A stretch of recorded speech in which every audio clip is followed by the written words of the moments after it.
Hello, my name is Michelle. I'm a life coach and I talk about topics like complex PTSD, NPD, childhood trauma, and codependency. And today I had an interesting topic about what to expect when you choose either no contact or low contact with either an ex or family members. Now, before I even get into the information, I want to really express the reality that going no contact or choosing to go no contact is not an easy decision.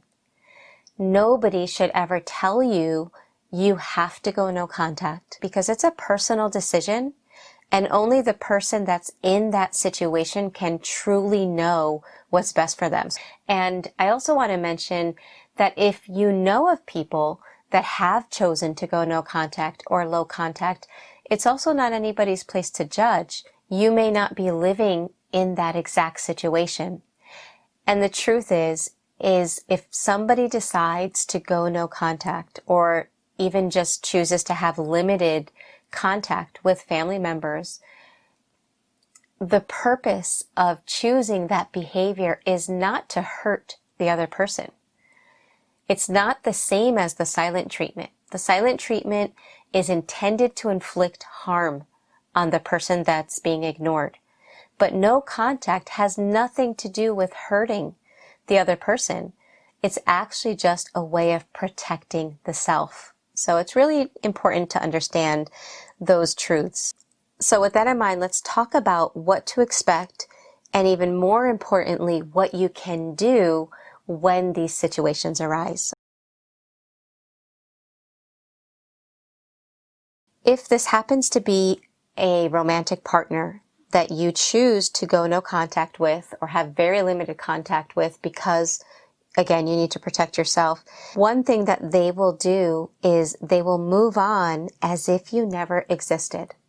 If you're not aware that this is a normal, quote unquote, normal behavior for someone that's high on the malignant narcissism scale, this can really create a lot of extra emotional turmoil. So if somebody breaks their leg, right, we don't expect them the following week or next month to be running a marathon. It doesn't make sense. Their leg is wounded and it needs to heal so that it can function properly. Well, it's the same thing with romantic relationships. Even if they wind up going bad, each party is still dealing with a broken heart, shattered dreams that they had that they were hoping would be realized. And there's a healing process after a relationship ends, even if you were the one that ended it. When a malignant narcissist just moves on as if you didn't exist, it makes the person feel even more unworthy and worthless. And it wakes up those old wounds of shame, which probably are the same wounds that caused you to fall into a relationship with a malignant narcissist. But once you understand that this is just their way of handling the rejection, it's almost like everything's a game. They always have to one-up you. So if you chose to go no contact and you rejected them, then they have to do something to reestablish the status quo. And they do that when they move on so quickly that it makes you feel worse and that elevates them. If this happens to you, try to just focus on your life. Don't follow their social media. Don't wonder about what they're doing or how they're feeling because it's going to keep your focus on them and it's actually going to fuel them energetically with narcissistic supply. So put your focus on you, heal your wounds, and really practice self-care and self-love.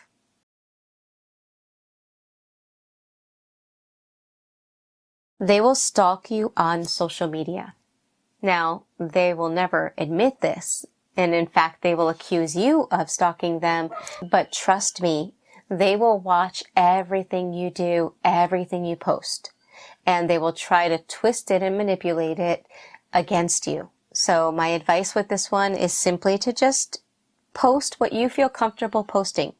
Post as you. And I'm telling you this information not so that you try to indirectly communicate with them by posting things about, what an ex is. If you're posting to try to show them a point, all you're doing is feeding their narcissistic supply. All you're doing is showing them that you're still thinking of them, and that's how they'll take it.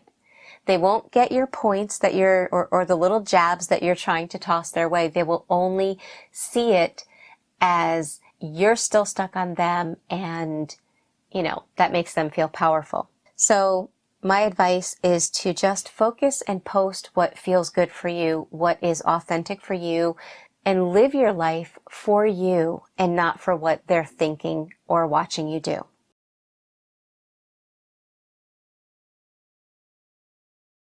Reverse projection or playing the victim.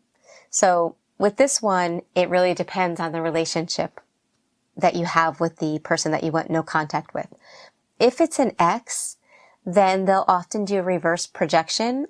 In other words, they will tell people that they are doing what you are doing. Okay, so without confusing you, if you go no contact, they will tell people that they went no contact. And again, it's just all about not wanting to own the fact that somebody actually chose to not have contact with them because of their behavior. They can't look at that or accept that, so they'll reverse it with other people. However, if the person you go no contact with is maybe a parent or a family member, then rather than reverse projection, what they will do is they will play the victim. A malignant narcissistic parent will often say, I've done everything for my child. I go above and beyond. I don't know why he or she is so ungrateful. I don't know why they treat their family this way. We couldn't do more for them. By doing that, that gets a lot of sympathy from other people, and that's what they feed on. My advice with this one is to accept the fact that people are going to believe what they're going to believe and resist the urge to try to prove the truth. It will only cause you to feel more frustration. So hold tight to your reality. Hold tight to the fact that you know that if you chose no contact or limited contact, it was simply because that's what you needed to do in order to stay healthy, grounded, and emotionally strong. If you ever go no contact or limited contact with anyone that's high on the malignant narcissism scale, this is almost something you have to expect. It's not if it will happen, but when. What happens is the malignant narcissist will get double supply because they'll get supply from people that believe how they're twisting and turning the truth, and then they'll get supply from your frustration at the fact that you're seeing people fall for it. So again, this is very similar to the last one that I said as far as a solution. It's sometimes healing is about letting go of what you can't control. Focus on yourself. Focus on the kind of person you are. Know that you don't need others to believe that you're a good person for you to know that you're a good person. False alarms. So if this is a family member that you've gone no contact with, sometimes to draw you back into a relationship, they will fake health crisis. They will fake health issues. I've even had clients tell me that they had family members that would actually put themselves into the hospital over and over again every time certain family members would start putting up boundaries, right? And more often than not, the doctors would tell the adult children that, there's really nothing wrong with your mother or your father.